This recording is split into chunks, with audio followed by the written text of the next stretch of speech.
Looking ahead, the political fallout from this incident will likely continue for weeks, if not months. Rachel Reeves now faces an impossible situation. Her authority as Chancellor has been fundamentally undermined by her own Prime Minister. How can she stand at the dispatch box and defend government economic policy when everyone knows the Prime Minister doesn't fully support her? How can she negotiate with international partners and financial institutions when her position is so obviously precarious? The answer is that she probably can't, at least not effectively. Her credibility has been shattered, and in politics, credibility is currency. Without it, she's powerless. Meanwhile, Starmer has damaged himself almost as much as he's damaged Reeves. He's shown himself to be disloyal, willing to sacrifice his colleagues to save himself. He's demonstrated poor judgment in handling this situation so publicly and clumsily. And he's created a political crisis entirely of his own making at a time when the country needs stable leadership.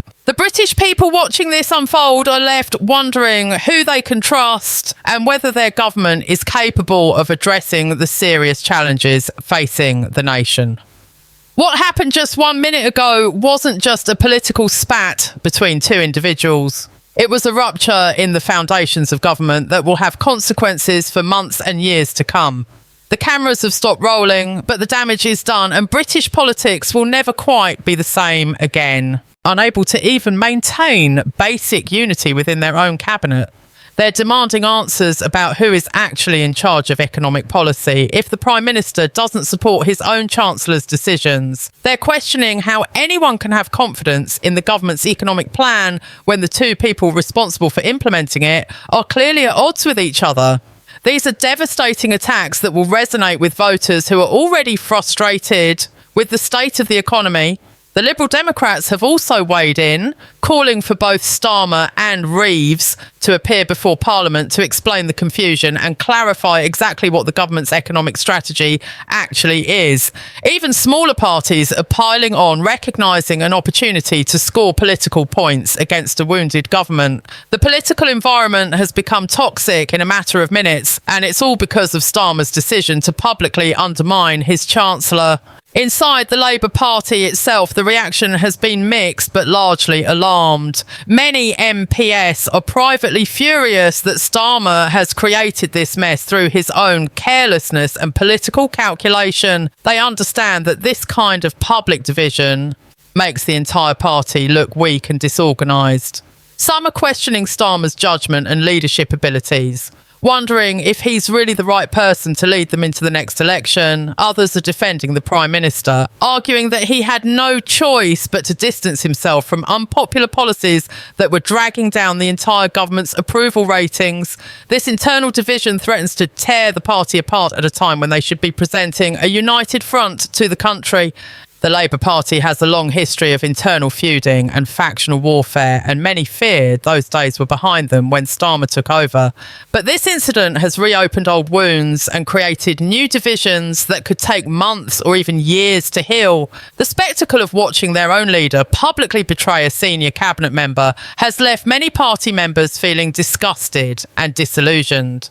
The media coverage of this incident has been relentless and unforgiving. Every major news outlet has made this their lead story, with headlines screaming about betrayal, chaos, and governmental meltdown. Political commentators are offering endless analysis of what this means for Starmer's leadership, Reeves's future, and the stability of the government. Television programmes are running the footage of the interview on repeat, zooming in on Reeves's face as she processes Starmer's betrayal, analysing every micro-expression and gesture for signs of what she's thinking. Newspapers are preparing front-page spreads with dramatic photographs and scathing editorials about the state of British politics.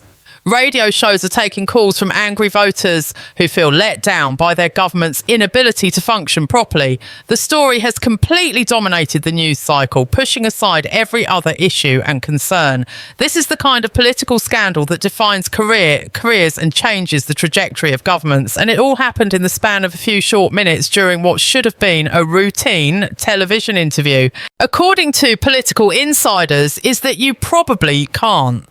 Once a Prime Minister loses confidence in a cabinet member publicly, there's really no coming back from that. The relationship is fundamentally broken. Trust has been shattered. And in politics, trust is everything. Without it, a working relationship simply cannot function at the level required for effective government. Starmer had to have known this when he made those comments, which means his decision to undermine Reeves was deliberate and calculated. He was willing to sacrifice his Chancellor to save his own political standing. The question on everyone's mind now is what happens next. Does Rachel Reeves resign in disgrace, accepting that her position has become untenable? Does she dig in and fight, refusing to be pushed out by a Prime Minister who lacks the courage to fire her directly? Or does Starmer make the first move and sack her in a cabinet reshuffle, spinning it as a necessary change to get the economy back on track?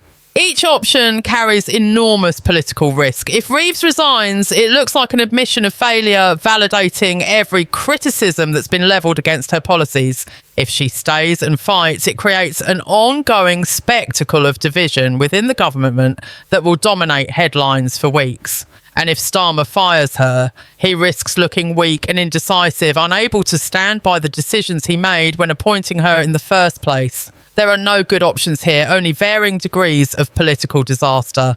The broader implications of this public breakdown between Starmer and Reeves extend far beyond just two individuals and their damaged relationship. This represents a fundamental crisis of leadership within the Labour government at a time when Britain can least afford it. The country is facing serious economic challenges that require steady, unified leadership from the top. Inflation remains stubbornly high despite efforts to bring it under control. Interest rates have risen dramatically, putting enormous pressure on homeowners with mortgages. The cost of living crisis continues to squeeze families across the nation, with grocery bills and energy costs eating up larger and larger portions of household budgets. Businesses are struggling with increased operating costs and uncertainty about the future. This is not the time for political theatre and internal warfare. This is the time for competent governance and clear direction. Yet what the British people witnessed just moments ago was the exact opposite. They saw a government in disarray, a Prime Minister willing to sacrifice his Chancellor to protect himself, and a Chancellor publicly humiliated on national television. It's the kind of political dysfunction that erodes public trust in institutions and makes people question whether their leaders are capable of addressing the real problems facing the country. The opposition parties are already capitalising on this disaster with ruthless efficiency. Conservative leaders have issued statements calling this the most chaotic display of governmental dysfunction they've witnessed in decades. They're painting Labour as incompetent and unfit to govern. Here was the Prime Minister of the United Kingdom openly questioning his own Chancellor's competence on live television. It was political gold, and they wasted no time in exploiting it.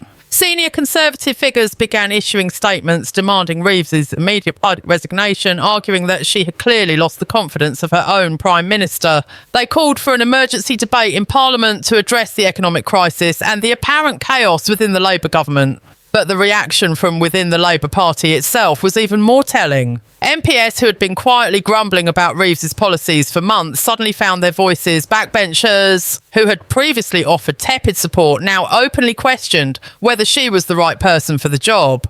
Cabinet members who sat alongside her in government meetings began distancing themselves from her economic decisions, careful to avoid being dragged down with her.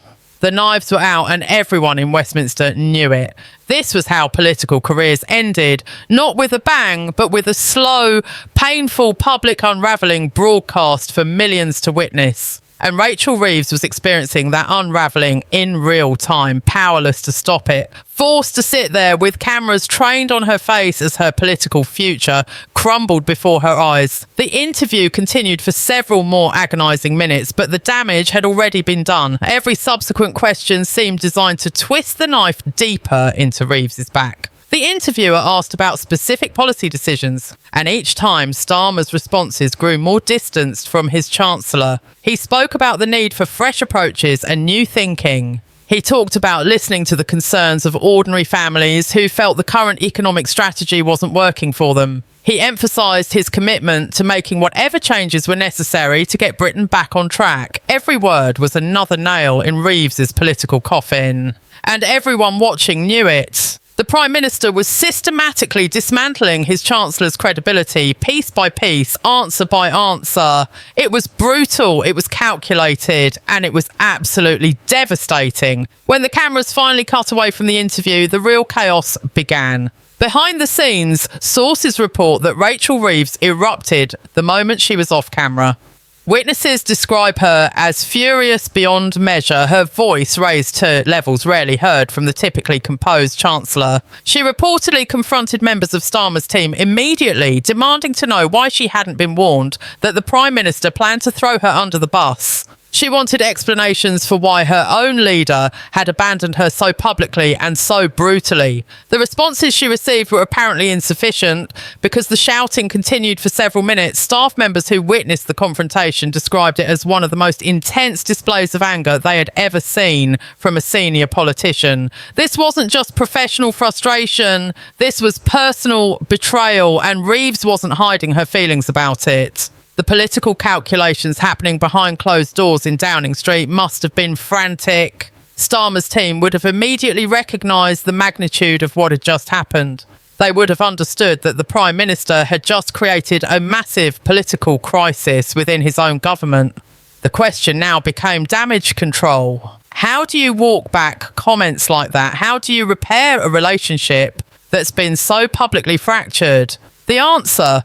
But Starmer wasn't finished. Oh no, he was just getting started. The British people are struggling right now, he continued, his tone growing more forceful. They're worried about their mortgages, their energy bills, their ability to put food on the table. And when policies are implemented that don't seem to be working, that don't seem to be delivering the results we promised, then yes, we need to have honest conversations about whether changes need to be made.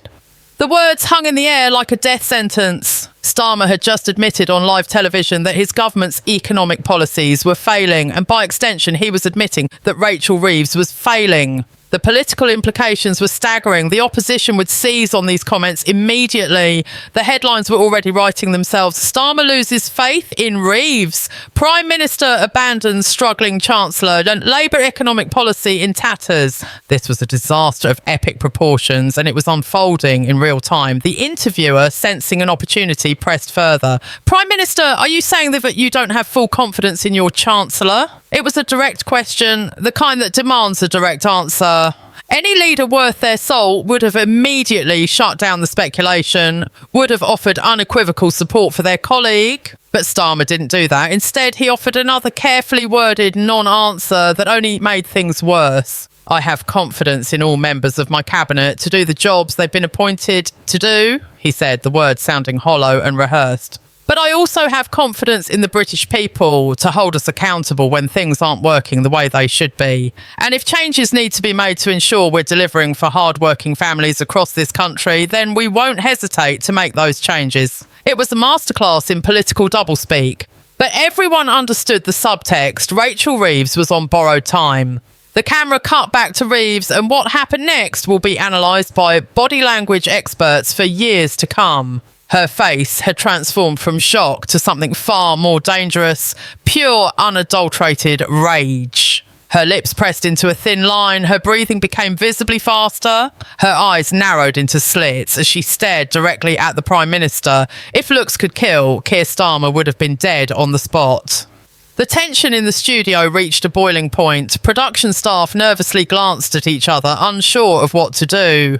The interviewer looked between Starmer and Reeves, clearly aware that they were witnessing something unprecedented. And the British public watching from home, they couldn't believe what they were seeing. This was their government imploding on live television. The aftermath of Starmer's comments was immediate and catastrophic. Within seconds of those words leaving his mouth, political analysts across the country were scrambling to their phones and laptops, firing off messages to their newsrooms about the bombshell they had just witnessed. Social media exploded with reactions from politicians, journalists, and ordinary citizens who couldn't quite process what had just happened. The hashtag about Starmer and Reeves began trending within minutes, with thousands of posts pouring in every second. Conservative MPs who had been watching the interview with keen interest couldn't contain their glee. This was the kind of gift that opposition parties dream about. Rachel Reeves, the woman tasked with managing Britain's economy during one of its most challenging periods, found herself publicly humiliated by the very man who appointed her. Keir Starmer, the Prime Minister, didn't just distance himself from her policies, he actively condemned them right there on national television, with Reeves sitting mere feet away. The tension in the studio was suffocating. You could cut it with a knife, and the British public, they watched in stunned silence as the Labour Party began tearing itself apart from the inside. Let's rewind for a moment and understand how we got here.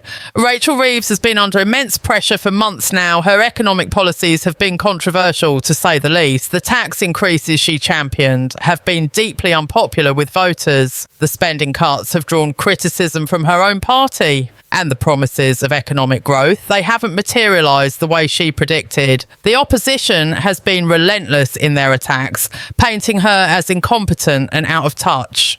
Conservative MPs have called for her resignation almost daily. The media has been brutal in their coverage, dissecting every decision she makes with surgical precision. But through it all, Reeves has maintained a stoic exterior. She's defended her policies with conviction. She stood firm in the face of criticism, and most importantly, she believed she had the backing of her Prime Minister.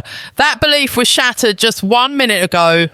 The interview began innocently enough. Starmer was asked about the state of the economy and his government's plans to address the cost of living crisis. Standard questions that any Prime Minister should be able to handle with ease. But then the interviewer pivoted. They asked about Rachel Reeves specifically. They asked if Starmer stood behind her decisions. They asked if he had confidence in her abilities as Chancellor. And that's when everything changed. Instead of offering the expected support, instead of defending his Chancellor the way any leader should, Starmer hesitated. The pause was brief but devastating. You could see the calculation happening behind his eyes. He was weighing his options, considering the political ramifications of his next words. And then he spoke.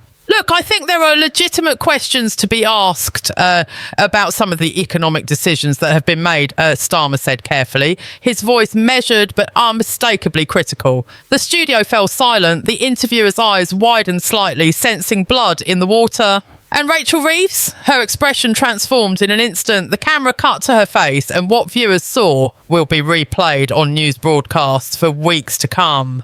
The colour drained from her cheeks. Her jaw tightened. Her eyes, which moments before had been calm and composed, now blazed with barely contained fury. She shifted in her seat, her body language screaming discomfort and rage. Her hands, which had been resting calmly on her lap, now gripped the armrest so tightly her knuckles turned white.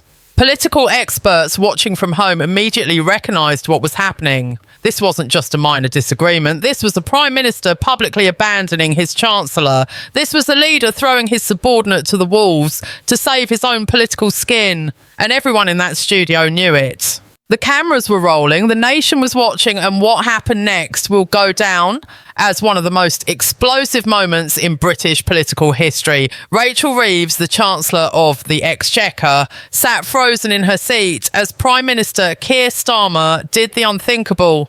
On live television, in front of millions of viewers, he threw her directly under the bus. The betrayal was so brutal, so unexpected, that even seasoned political journalists couldn't believe what they were witnessing. Reeves's face turned pale, her hands gripped the armrest, and for a brief moment, you could see the rage building behind her eyes. This wasn't just a disagreement between colleagues. This was a full-scale political assassination, broadcast for the entire world to see. And what happened next? Well, that's when things truly exploded. Just 1 minute ago, the political landscape of Britain was shaken to its very core. What started as a routine interview on live television quickly descended into chaos, leaving political analysts scrambling to make sense of the carnage.